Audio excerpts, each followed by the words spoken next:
ನಮಸ್ಕಾರ ನಮಸ್ಕಾರ ನಮಸ್ಕಾರ ಕಲಿಯುಗ ಕ್ಲಾಸಸ್ಗೆ ಸ್ವಾಗತ. ನಾನು ನಿಮ್ಮ ಫೇವರೇಟ್ ಫಿಸಿಕ್ಸ್ ಟೀಚರ್ ಶ್ರೀವತ್ಸ. ನಾವು ಇವತ್ತು ಎರಡನೇ ಚಾಪ್ಟರ್ನ ಎರಡನೇ ಟಾಪಿಕ್ ಅಂದ್ರೆ ಎರಡನೇ ಚಾಪ್ಟರ್ ಯಾವ್ದು ನಿಮ್ ಫಿಸಿಕ್ಸ್ ಅಲ್ಲಿ ಎಲೆಕ್ಟ್ರೋಸ್ಟಾಟಿಕ್ ಪೊಟೆನ್ಶಿಯಲ್ ಅಂಡ್ ಕೆಪಾಸಿಟನ್ಸ್, ಹೌದಾ? ಅದ್ರಲ್ಲಿರೋ ಎರಡನೇ ಟಾಪಿಕ್ ಅಂದ್ರೆ ಎಲೆಕ್ಟ್ರೋಸ್ಟಾಟಿಕ್ ಪೊಟೆನ್ಶಿಯಲ್ ಬಗ್ಗೆ ನಾವ್ ಇವತ್ತು ನೋಡ್ತಾ ಇದ್ದೇವೆ. ನಾವು ನಿನ್ನೆ ಅಂದ್ರೆ ಇಂಟ್ರೊಡಕ್ಷನ್ ನಲ್ಲಿ ಏನೇನ್ ಡಿಸ್ಕಸ್ ಮಾಡಿದೀವಿ, ಇದ್ರಲ್ಲಿ ಬೇಕಾಗಿರುವಂತ ಎಲ್ಲಾ ಬೇಸಿಕ್ಸ್ ನ ನಾವು ಡಿಸ್ಕಸ್ ಮಾಡಿದೀವಿ. ಪೊಟೆನ್ಶಿಯಲ್ ಅಂತಂದ್ರೆ ಏನು, ಕೆಪಾಸಿಟನ್ಸ್ ಅಂತಂದ್ರೆ ಏನು, ಅದ್ರ ಫೀಲ್ ತಗೊಳ್ಳೋ ಪ್ರಯತ್ನ ಮಾಡಿದೀವಿ. ಇವತ್ತೇನು ಈ ಎಲೆಕ್ಟ್ರೋಸ್ಟಾಟಿಕ್ ಪೊಟೆನ್ಶಿಯಲ್ ಏನಿತ್ತಲ್ವಾ, ಅದರಲ್ಲಿ ಒಂದ್ ಸ್ವಲ್ಪ ನಾವು ಡೆಪ್ತ್ ಅಲ್ಲಿ ಹೋಗ್ತಾ ಇದ್ದೇವೆ. ಸರಿನಾ? ಮತ್ತೇನು ಮಾಡ್ತಾ ಇಲ್ಲ. ಸೊ ನಾನು ಯೂಟ್ಯೂಬ್ ಅಲ್ಲಿ ಫ್ರೀ ಆಗಿ ನಿಮ್ಗೆ ಸ್ಟ್ರಕ್ಚರ್ಡ್ ಆಗಿ ಕಂಟೆಂಟ್ ಕೊಡಬೇಕು ಅಂತಂದ್ರೆ ನೀವೇ ನನಗೆ ಮೋಟಿವೇಟ್ ಮಾಡಬೇಕು. ಸೊ ನೀವು ಹೇಗೆ ಮೋಟಿವೇಟ್ ಮಾಡ್ತೀರಾ? ವಿಡಿಯೋಗೆ ಲೈಕ್ ಕೊಡಬೇಕು, ಹಾಗೆ ಚಾನಲ್ ಸಬ್ಸ್ಕ್ರೈಬ್ ಮಾಡಬೇಕು. ಇವೆಲ್ಲ ನಿಮ್ಗೆ ಗೊತ್ತೇ ಇರುತ್ತೆ, ನೀವು ಸಪೋರ್ಟ್ ಮಾಡೇ ಮಾಡ್ತೀರಾ ಅಂತ ನಾನು ಅನ್ಕೊಂಡಿದ್ದೇನೆ. ಇವಾಗ ಟಾಪಿಕ್ ಅನ್ನ ಶುರು ಮಾಡೋಣ. ಎಲೆಕ್ಟ್ರೋಸ್ಟಾಟಿಕ್ ಪೊಟೆನ್ಶಿಯಲ್ ಅಂತಂದ್ರೆ ಏನು ಅಂತ ನಿನ್ನೆ ಆಲ್ರೆಡಿ ನಾವು ಡಿಸ್ಕಸ್ ಮಾಡಿದೀವಿ. ನಾನೊಂದು ಸೋರ್ಸ್ ಚಾರ್ಜ್ ಇಟ್ಕೊಂಡಿದ್ದೇನೆ. ಸೋರ್ಸ್ ಚಾರ್ಜ್ ಅಂದ್ರೆ ಯಾವ್ದಾದ್ರು ಒಂದು ಚಾರ್ಜ್ ನಾನು ಫಿಕ್ಸ್ ಆಗಿ ಇಟ್ಕೊಂಡಿದ್ದೇನೆ. ಇನ್ನೊಂದು ಚಾರ್ಜ್ ಇದ್ರ ಸುತ್ತಲಿನ ಎಲೆಕ್ಟ್ರಿಕ್ ಫೀಲ್ಡ್ ಅನ್ನ ಟೆಸ್ಟ್ ಮಾಡೋದಕ್ಕೆ, ಹೇಗಿದೆ ನೋಡೋದಕ್ಕೆ ಇನ್ನೊಂದು ಚಾರ್ಜ್ ಹತ್ರ ತಗೋಬರ್ತೀವಿ. ಅದಕ್ಕೆ ನಾವು ಟೆಸ್ಟ್ ಚಾರ್ಜ್ ಅಂತ ಕರಿತೀವಿ, ಹೌದಾ? ಸೊ ಆ ಟೆಸ್ಟ್ ಚಾರ್ಜ್ ಅನ್ನು ತಗೊಂಡ್ ಬರ್ಬೇಕು ಅಂತಂದ್ರೆ, ತುಂಬಾ ದೂರದಿಂದ ಇಲ್ಲಿಗೆ ಹತ್ರ ಚಾರ್ಜ್ ಅನ್ನ ತಗೊಂಡ್ ಬರ್ಬೇಕು ಅಂತಂದ್ರೆ ನಾನು ಏನ್ ಮಾಡ್ಬೇಕು? ತನ್ನಿಂತಾನೆ ಬರುತ್ತಾ? ಅದು ಇಲ್ಲ. ತುಂಬಾ ದೂರದಿಂದ ಇಲ್ಲಿಗೆ ತರಬೇಕು ಅಂತಂದ್ರೆ ನೋಡಿ, ಫೋರ್ಸ್ ಇವೆರಡು ಸೇಮ್ ಚಾರ್ಜ್. ಸೊ ಇವೆರಡು ರಿಪೆಲ್ ಆಗೋಕ್ ಟ್ರೈ ಮಾಡ್ತಾ ಇರುತ್ತೆ. ಸೊ ಈ ಚಾರ್ಜ್ ಮೇಲೆ ಫೋರ್ಸ್ ಹೀಗೆ ಆಕ್ಟ್ ಆಗ್ತಾ ಇರುತ್ತೆ, ಎಲೆಕ್ಟ್ರೋಸ್ಟಾಟಿಕ್ ಫೋರ್ಸ್ ಅದನ್ನ ದೂಡೋದಕ್ಕೆ ಟ್ರೈ ಮಾಡ್ತಾ ಇರುತ್ತೆ, ಕರೆಕ್ಟಾ? ಸೊ ತನ್ನಿಂತಾನೆ ಅಂತೂ ಈ ಚಾರ್ಜ್ ಬರಲ್ಲ. ದೂರದಿಂದ ನಾ ಈ ಚಾರ್ಜ್ ಅನ್ನು ಇಲ್ಲಿಗೆ ತಗೊಂಡ್ಬರ್ಬೇಕು ಅಂದ್ರೆ ನಾನು ಕೆಲಸ ಮಾಡ್ಬೇಕು, ಹೌದಾ? ಸೊ ನಾನು ಏನು ವರ್ಕ್ ಡನ್ ಮಾಡಿರ್ತೇನೋ ಈ ಒಂದು ಯೂನಿಟ್ ಪಾಸಿಟಿವ್ ಚಾರ್ಜ್ ಅನ್ನು ಅಲ್ಲಿಂದ ಇಲ್ಲಿಗೆ ತಗೊಂಡ್ಬರೋದಕ್ಕೆ, ಆ ಕೆಲಸವೇ ಎಲೆಕ್ಟ್ರೋಸ್ಟಾಟಿಕ್ ಪೊಟೆನ್ಶಿಯಲ್ ಆಗಿ ಸ್ಟೋರ್ ಆಗುತ್ತೆ. ಇದನ್ನೆಲ್ಲ ನಾವು ಹಿಂದಿನ ವಿಡಿಯೋದಲ್ಲೇ ಕಲ್ತ್ಕೊಂಡಿದ್ವಿ, ಕರೆಕ್ಟಾ? ಸೊ ಏನು ಎಲೆಕ್ಟ್ರೋಸ್ಟಾಟಿಕ್ ಪೊಟೆನ್ಶಿಯಲ್ ಅಂತಂದ್ರೆ ಇದರ ಬೇಸಿಕ್ ಡೆಫಿನೇಷನ್ ಅನ್ನ ನಾವು ಹೇಗೆ ಕರಿಬಹುದು?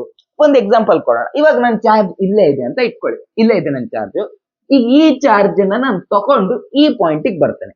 ಈ ಚಾರ್ಜ್ ಅನ್ನ ತಕೊಂಡು ಬಂದು ಬಂದು ಬಂದು ಬಂದು ಈ ಪಾಯಿಂಟಿಗೆ ಬರ್ತೇನೆ, ಸರಿನಾ? ಅಂದ್ರೆ ಫೋರ್ಸ್ ಏನಾಗುತ್ತೆ ಅವಾಗ? ಇನ್ನೂ ಜಾಸ್ತಿ ಆಗತ್ತೆ ಫೋರ್ಸ್. ಎಲೆಕ್ಟ್ರೋಸ್ಟಾಟಿಕ್ ಪೊಟೆನ್ಶಿಯಲ್ ಫೋರ್ಸ್ ಯಾವ ಕಡೆಗೆ ಇರುತ್ತೆ? ಈ ಡೈರೆಕ್ಷನ್ ಅಲ್ಲಿ ಇರುತ್ತೆ. ಸೊ ನಾನು ಇಲ್ಲಿಂದ ಇಲ್ಲಿ ತಗೊಂಡ್ಬರ್ಬೇಕಂದ್ರೆ ಅದು ಇನ್ನೂ ಕಷ್ಟ, ಹೌದಾ? ಯಾಕಂದ್ರೆ ಹತ್ರ ಬರ್ತಾ ಇದ್ದಂಗೂ ಇಲೆಕ್ಟ್ರಿಕ್ ಫೀಲ್ಡ್ ಏನಾಗ್ತಾ ಇರುತ್ತೆ? ಜಾಸ್ತಿ ಆಗ್ತಾ ಇರುತ್ತೆ. ಸೊ ಅದನ್ನ ತರೋದು ತುಂಬಾ ಕಷ್ಟ. ಬಟ್ ಸ್ಟಿಲ್ ನಾನು ಏನ್ ಮಾಡ್ತೇನೆ, ಅದು ನ್ಯಾಚುರಲ್ ಆಗಿ ಈ ಕಡೆಗೆ ರಿಪೆಲ್ ಆಗೋದಕ್ಕೆ ಟ್ರೈ ಮಾಡ್ತಾ ಇದ್ರು ಕೂಡ, ನ್ಯಾಚುರಲ್ ಫೋರ್ಸ್ ಈ ಕಡೆಗೆ ಇದ್ರು ಕೂಡ ಅದರ ಅಗೇನ್ಸ್ಟ್ ಆಗಿ ನಾನು ಕೆಲಸ ಮಾಡಿ ಇಲ್ಲಿಂದ ಇಲ್ಲಿ ತರ್ತೇನೆ. ಸೊ ಇಲ್ಲಿ ಏನು ಪೊಟೆನ್ಶಿಯಲ್ ಎನರ್ಜಿ ಇತ್ತೋ, ಸೊ ನಾನು ಎಕ್ಸ್ಟ್ರಾ ಕೆಲಸ ಮಾಡಿರೋದ್ರಿಂದ, ಕೆಲಸ ಮಾಡಿ ತಂದು ಇಲ್ಲಿ ಹಿಡ್ಕೊಂಡಿದ್ದೀನಲ್ವಾ, ಸೊ ಈ ಪಾಯಿಂಟ್ ಅಲ್ಲಿ ತಂದಾಗ ಅಂದ್ರೆ ಚಾರ್ಜ್ಗೆ ಮತ್ತು ಸ್ವಲ್ಪ ಹತ್ರ ತಗೋ ಬಂದಾಗ ಆ ಪೊಟೆನ್ಶಿಯಲ್ ಎನರ್ಜಿ ಇನ್ನೂ ಸ್ವಲ್ಪ ಜಾಸ್ತಿ ಆಗಬೇಕಾಯ್ತು, ಹೌದಾ? ಸೊ ಮತ್ತು ಸ್ವಲ್ಪ ಚಾರ್ಜ್ ಅನ್ನ ಹತ್ರ ತಗೊಂಡ್ಬಂದ್ರೆ ಆ ಪೊಟೆನ್ಶಿಯಲ್ ಎನರ್ಜಿ ಮತ್ತು ಸ್ವಲ್ಪ ಜಾಸ್ತಿ ಆಗತ್ತೆ. ಇನ್ನು ಸ್ವಲ್ಪ ಹತ್ರ ತಗೊಂಡ್ಬಂದ್ರೆ ಆ ಪೊಟೆನ್ಶಿಯಲ್ ಎನರ್ಜಿ ಇನ್ನೂ ಸ್ವಲ್ಪ ಜಾಸ್ತಿ ಆಗತ್ತೆ, ಕರೆಕ್ಟಾ? ಇವೆಲ್ಲ ನಮ್ಗೆ ಗೊತ್ತಿರುವಂತ ವಿಚಾರ. ಈಗ ನಾನು ಈ ಪೊಟೆನ್ಶಿಯಲ್ ಎನರ್ಜಿಯನ್ನ ಹತ್ರ, ಚಾರ್ಜ್ ಅನ್ನ ಹತ್ರ ತಗೊಬರ್ತಾ ಇದ್ದಂಗೂ ಪೊಟೆನ್ಶಿಯಲ್ ಎನರ್ಜಿ ಜಾಸ್ತಿ ಆಯ್ತು. ಸೊ ಸಪೋಸ್ ಚಾರ್ಜ್ ಇಲ್ಲಿದೆ ಅಂತ ಇಟ್ಕೊಳ್ಳಿ, ನಾನು ಒಂದ್ ಸ್ವಲ್ಪ ದೂರಕ್ಕೆ ತಗೊಬಂದೆ, ಪೊಟೆನ್ಶಿಯಲ್ ಎನರ್ಜಿ ಏನಾಗುತ್ತೆ? ಕಮ್ಮಿ ಆಗುತ್ತೆ. ಮತ್ತು ಸ್ವಲ್ಪ ದೂರಕ್ಕೆ ತಗೊಂಡೋದೆ, ಪೊಟೆನ್ಶಿಯಲ್ ಎನರ್ಜಿ ಏನಾಗುತ್ತೆ? ಮತ್ತು ಕಮ್ಮಿ ಆಗುತ್ತೆ. ಮತ್ತು ಸ್ವಲ್ಪ ದೂರ ತಗೊಂಡೋದೆ, ಪೊಟೆನ್ಶಿಯಲ್ ಎನರ್ಜಿ ಏನಾಗುತ್ತೆ? ಮತ್ತು ಕಮ್ಮಿ ಆಗುತ್ತೆ. ಹೀಗೆ ನಾನು ತಗೊಂಡೋಗ್ತಾ ಇನ್ಫಿನಿಟಿಗೆ ತಕೊಂಡು ಹೋದಾಗ ಆ ಪೊಟೆನ್ಶಿಯಲ್ ಎನರ್ಜಿ ಕಮ್ಮಿ ಆಗ್ತಾ ಝೀರೋ ಆಯ್ತು ಅಂತ ನಾವು ಹೇಳ್ಬೋದು, ಕರೆಕ್ಟಾ? ಲಾಜಿಕಲಿ ಸ್ವಲ್ಪ ಥಿಂಕ್ ಮಾಡಿ. ದೂರ ಹೋಗ್ತಾ ಇದ್ದಂಗೂ ಏನಾಗುತ್ತೆ? ಪೊಟೆನ್ಶಿಯಲ್ ಎನರ್ಜಿ ಕಮ್ಮಿ ಆಗುತ್ತೆ. ಹಾಗೆ ಅದನ್ನ ತಗೊಂಡೋಗಿ ಇನ್ಫಿನಿಟಿ ವರೆಗೂ ತಗೊಂಡೋದ್ರೆ, ಸಪೋಸ್ ಆ ರೀತಿಯಾಗಿ ಆದ್ರೆ ಅವಾಗ ಏನಾಗುತ್ತೆ? ಆ ಪೊಟೆನ್ಶಿಯಲ್ ಎನರ್ಜಿ ಝೀರೋ ಆಗುತ್ತೆ, ಹೌದಾ? Common sense. ಪೊಟೆನ್ಶಿಯಲ್ ಅನ್ನ ಹೇಗೆ ಹೇಳ್ತೀವಿ ನಾವು? ಪೊಟೆನ್ಶಿಯಲ್ ಅನ್ನ ಹೇಗೆ ಹೇಳ್ತೀವಪ್ಪ ಅಂತಂದ್ರೆ, ಸ್ವಲ್ಪ ತಿಳ್ಕೊಳ್ಳಿ. ನಾನು ಚಾರ್ಜ್ ಅನ್ನ ಇನ್ಫಿನಿಟಿಯಿಂದ ಇಲ್ಲಿಗೆ ತಗೋಬೇಕಂದ್ರೆ ಏನ್ ಮಾಡಿದೆ? ನಾನು ವರ್ಕ್ ಮಾಡಿದೆ. ಯಾವುದ್ರ ಮೇಲೆ ವರ್ಕ್ ಮಾಡಿದೆ? ಚಾರ್ಜ್ ನ ಮೇಲೆ ವರ್ಕ್ ಮಾಡಿದೆ, ಹೌದಾ? ಸೊ ಪೊಟೆನ್ಶಿಯಲ್ ಅನ್ನ ನಾವು ಹೇಗ್ ಬರಿಬಹುದು? ಪೊಟೆನ್ಶಿಯಲ್ ಅನ್ನ ವಿ ನಿಂದ ಸೂಚಿಸ್ತಾರೆ, ಓಕೆನಾ? ಸೊ ಪೊಟೆನ್ಶಿಯಲ್ ಅನ್ನ ಹೇಗ್ ಬರಿಬಹುದು? ಏನ್ ಮಾಡ್ಬೇಕು ನಾವು? ವರ್ಕ್ ಡನ್ ಮಾಡ್ಬೇಕು, ಹೌದಾ? ವರ್ಕ್ ಡನ್ ಅನ್ನ ಯಾವುದರ ಮೇಲೆ ಮಾಡ್ಬೇಕು? ವರ್ಕ್ ಡನ್ ಅನ್ನ ಯಾವುದರ ಮೇಲೆ ಮಾಡ್ಬೇಕು? ನಾವು ಚಾರ್ಜ್ ನ ಮೇಲೆ ಮಾಡ್ಬೇಕು, ಹೌದಾ? ಸೊ ಚಾರ್ಜ್ ನ ಮೇಲೆ ಮಾಡುವಂತ ವರ್ಕ್ ಡನ್ ಅನ್ನ ನಾವು ಪೊಟೆನ್ಶಿಯಲ್ ಅಂತ ಕರಿತೇವೆ. Work done per unit charge ಅನ್ನ ನಾವು ಪೊಟೆನ್ಶಿಯಲ್ ಅಥವಾ ಎಲೆಕ್ಟ್ರೋಸ್ಟಾಟಿಕ್ ಪೊಟೆನ್ಶಿಯಲ್ ಅಂತ ಕರಿಬಹುದು.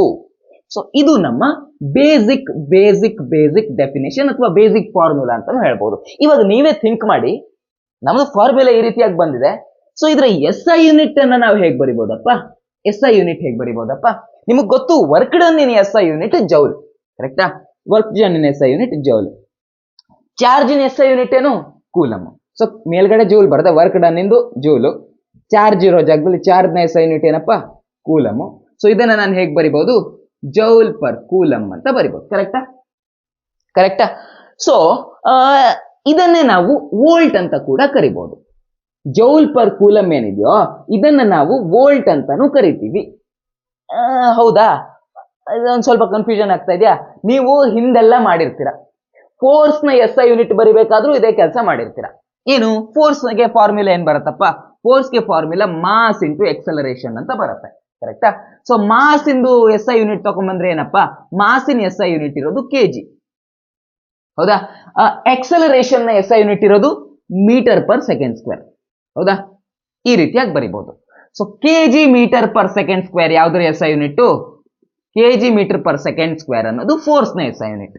ಬಟ್ ನಾವು ಇದೇ kg ಮೀಟರ್ ಪರ್ ಸೆಕೆಂಡ್ ಸ್ಕ್ವೇರ್ಗೆನೆ ನಾವು ನ್ಯೂಟನ್ ಅಂತಾನು ಕರಿತಾ ಇದ್ವಿ. ಹೌದಾ, ಒಂದು ನ್ಯೂಟನ್ ಫೋರ್ಸ್ ಅಂತಂದ್ರೇನು ಅಷ್ಟೇ, ಒಂದು kg metre per second square ಅಂತಂದ್ರೇನು ಅಷ್ಟೇ. ಸೊ ನ್ಯೂಟನ್ ಅಂದ್ರೇನೆ ಏನು, kg metre per second square.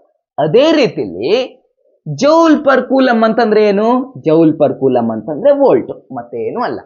So ಇವಾಗ ಹೇಳಿ ನೀವು, ಈ ಪೊಟೆನ್ಶಿಯಲ್ ನ SI ಯೂನಿಟ್ ಏನು, ಪೊಟೆನ್ಶಿಯಲ್ ನ SI ಯೂನಿಟ್ ಏನಾಗಬೇಕು, ನೀವು ಜೌಲ್ ಪರ್ ಕೂಲಮ್ ಅಂದ್ರೇನು ಆನ್ಸರ್ ಕರೆಕ್ಟ್, ಈ ವೋಲ್ಟ್ ಅಂದ್ರೇನು ಆನ್ಸರ್ ಕರೆಕ್ಟ್, ಎರಡು ಕೂಡ ಸರಿಯಾಗಿರುವಂತಹ ಆನ್ಸರ್. ಇವತ್ತಿನ ವಿಡಿಯೋದಲ್ಲಿ ನೀವು ಏನೇನ್ ಕಲಿಬೇಕೋ ಎಲ್ಲ ಕಲ್ತಾಗಿದೆ. ಈಗ ಕಲ್ತಿರೋ ಕಾನ್ಸೆಪ್ಟ್ ಅನ್ನ ಗಟ್ಟಿ ಮಾಡ್ಕೊಳ್ಳುವಂತ ಟೈಮ್. ನಾವ್ ಎಲ್ಲ ವಿಡಿಯೋದಲ್ಲೂ ಇದೇ ತರ ಮಾಡೋಣ, ಆಯ್ತಾ? ನಾವು ಮೊದಲು ಕಾನ್ಸೆಪ್ಟ್ ಕಲಿಯೋಣ, ಆಮೇಲೆ ಆ ಕಾನ್ಸೆಪ್ಟ್ ಗೆ ಸಂಬಂಧಪಟ್ಟಾಗೆ ಕ್ವಶನ್ ಗಳನ್ನ ಸಾಲ್ವ್ ಮಾಡ್ಕೊಳ್ಳೋಣ. ನಾನು ಕ್ವಶನ್ಸ್ ತರೋದು ಯಾವ ರೀತಿಯಾಗಿ ತರ್ತೇನೆ ಅಂತಂದ್ರೆ, ನಿಮ್ಮ ಬೋರ್ಡ್ ಎಕ್ಸಾಮ್ ಮತ್ತೆ ನಿಮ್ಮ KCET ಎಕ್ಸಾಮ್ ಎರಡಕ್ಕೂ ಏನಾಗ್ಬೇಕು, ಒಂದ್ ರೀತಿಯಲ್ಲಿ ನಿಮ್ಗೆ ಹೆಲ್ಪ್ ಆಗ್ಬೇಕು, ಆ ರೀತಿ ಕ್ವಶನ್ಸ್ ನಾನು ತಗೊಂಡ್ ಬರ್ತೀನಿ. ಸರಿನಾ? ಸೊ ಏನು ಮೊದಲನೇ ಪ್ರಶ್ನೆ ಅಲ್ಲೇ ಇದೆ, ನಿಮ್ಗೆ ಕಾಣಿಸ್ತಾ ಇದೆ. ಕರೆಕ್ಟ್ ಆಗಿ ಮೊದಲನೇ ಕ್ವಶನ್ ಅನ್ನು ನೀವು ಇವಾಗ ಅಬ್ಸರ್ವ್ ಮಾಡಿ. ಏನಿರೋದಲ್ಲಿ, the work done in bringing a unit positive charge from infinite distance to a point at a distance x from positive charge q. Actually ಏನಿದೆ ಅಂತೆ, ಅಲ್ಲಿ ಒಂದು ಪಾಸಿಟಿವ್ ಚಾರ್ಜ್ ಇದೆ, ನಾನು ಅದನ್ನು ಕನ್ನಡದಲ್ಲಿ ಹೇಳ್ತೀನಿ. ಒಂದು ಪಾಸಿಟಿವ್ ಸೋರ್ಸ್ ಚಾರ್ಜ್ ಇದೆ, q ಇದೆ. ಓಕೆನಾ? ನಾವೇನು ಮಾಡಬೇಕು, ಯೂನಿಟ್ ಪಾಸಿಟಿವ್ ಚಾರ್ಜ್ ಅನ್ನ ನೆನ್ಪಿಟ್ಕೊಳ್ಳಿ. ಅವರೇ ಹೇಳಿರುವಂತಹ ಮಾತು, ಯೂನಿಟ್ ಪಾಸಿಟಿವ್ ಚಾರ್ಜ್ ಇದೆ ಅಂತ ಅವ್ರು ಹೇಳಿದ್ದಾರೆ. ಯೂನಿಟ್ ಪಾಸಿಟಿವ್ ಚಾರ್ಜ್ ಅಂದ್ರೆ, ಯೂನಿಟ್ ಅಂತಂದ್ರೆ ಏನು, ಅದರ ಬೆಲೆ 1 ಅಂತ ಅರ್ಥ. ಸೊ ಯೂನಿಟ್ ಪಾಸಿಟಿವ್ ಚಾರ್ಜ್ ಅಂತಂದ್ರೆ ಏನಾಯ್ತು, ಆ ಚಾರ್ಜ್ ಏನಿದೆಯೋ, ನಾವು ಯಾವ ಚಾರ್ಜ್ ಅನ್ನ ಇನ್ಫಿನಿಟಿಯಿಂದ ತಗೋ ಬರ್ತಾ ಇದ್ದೇವೋ ಅದರ ಬೆಲೆ ಏನಿದೆಯೋ ಅದು 1 ಇದೆ ಅಂತ ಅರ್ಥ. ಓಕೆನಾ? ಸೊ ಆ ಯೂನಿಟ್ ಪಾಸಿಟಿವ್ ಚಾರ್ಜ್ ಅನ್ನ ನಾವು ಇನ್ಫಿನಿಟಿಯಿಂದ ಇಲ್ಲಿಗೆ ತಗೊಂಡ್ಬರ್ತೀವಿ. ಎಲ್ಲಿಗೆ ತಗೊಂಡ್ಬರ್ತೀವಿ ಅಂತಂದ್ರೆ, ಇದರಿಂದ ಅದು x ಡಿಸ್ಟೆನ್ಸ್ ನಲ್ಲಿ ಇರಬೇಕು, ಅಲ್ಲಿವರೆಗೆ ತಗೊಂಡ್ಬರ್ತೀವಿ. ಸರಿನಾ? ಇನ್ಫಿನಿಟಿಯಿಂದ ಇಲ್ಲಿವರೆಗೆ ತಗೊಬಂದ್ವಿ. ಸೊ ಅವ್ರು ಕೇಳ್ತಾ ಇರೋದೇನಂದ್ರೆ, ಅಲ್ಲಿಂದ ಇಲ್ಲಿ ತಗೊಬಂದ್ರಲ್ಲ, ಅಲ್ಲಿ ನಡೆದಿರುವಂತ ವರ್ಕ್ ಡನ್ ಏನು, ಅಲ್ಲಿ ನಡೆದಿರುವಂತ ವರ್ಕ್ ಡನ್ W ಅಂತ.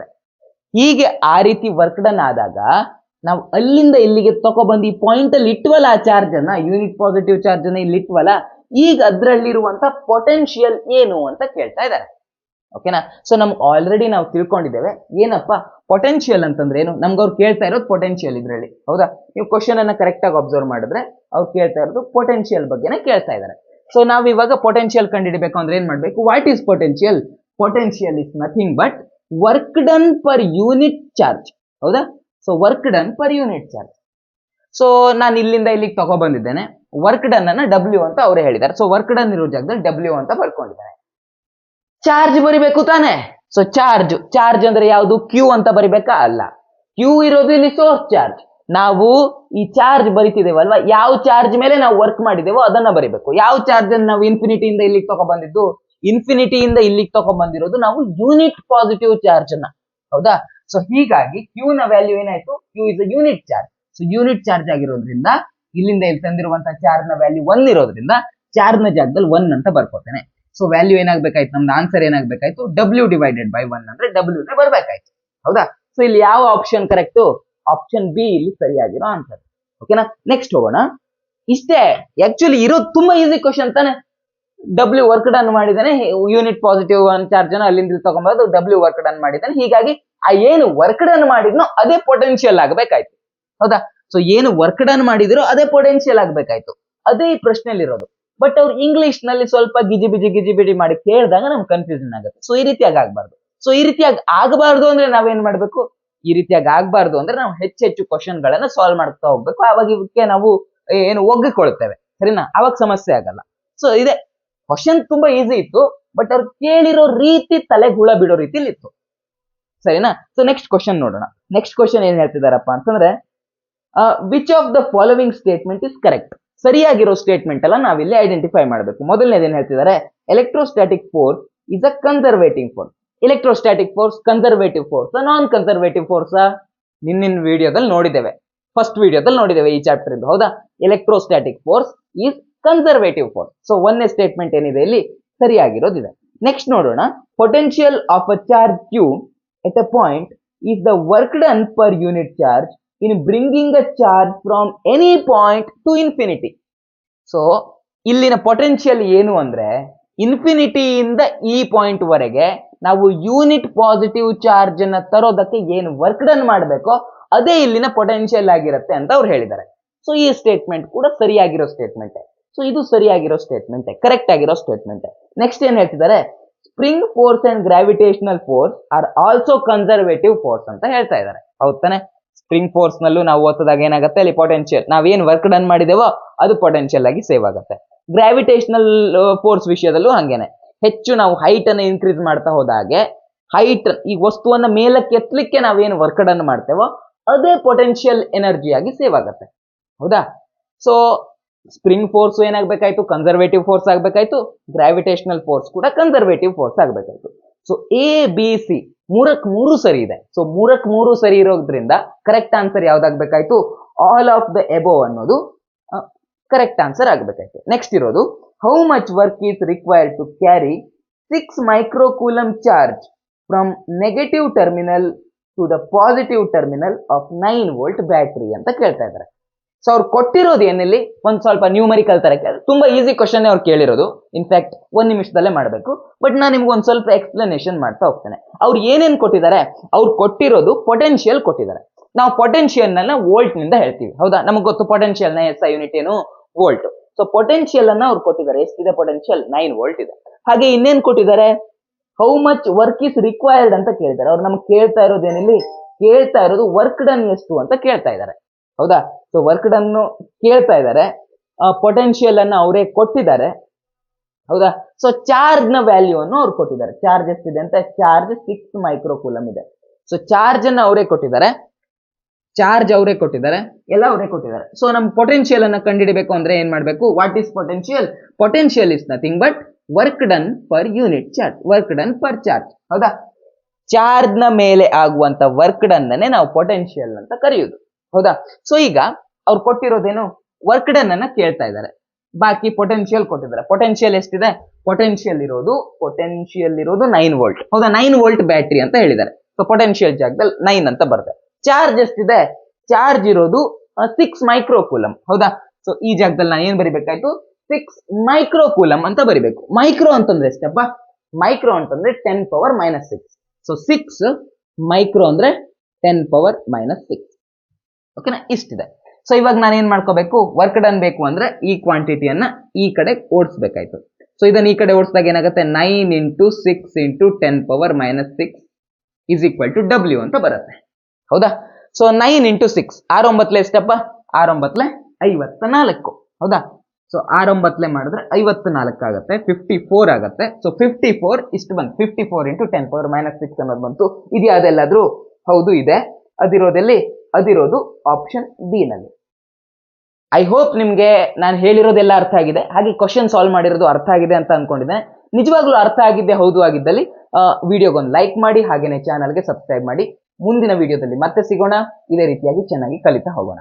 ನಮಸ್ಕಾರ, ಟಾಟಾ, ಬಾಯ್ ಬಾಯ್.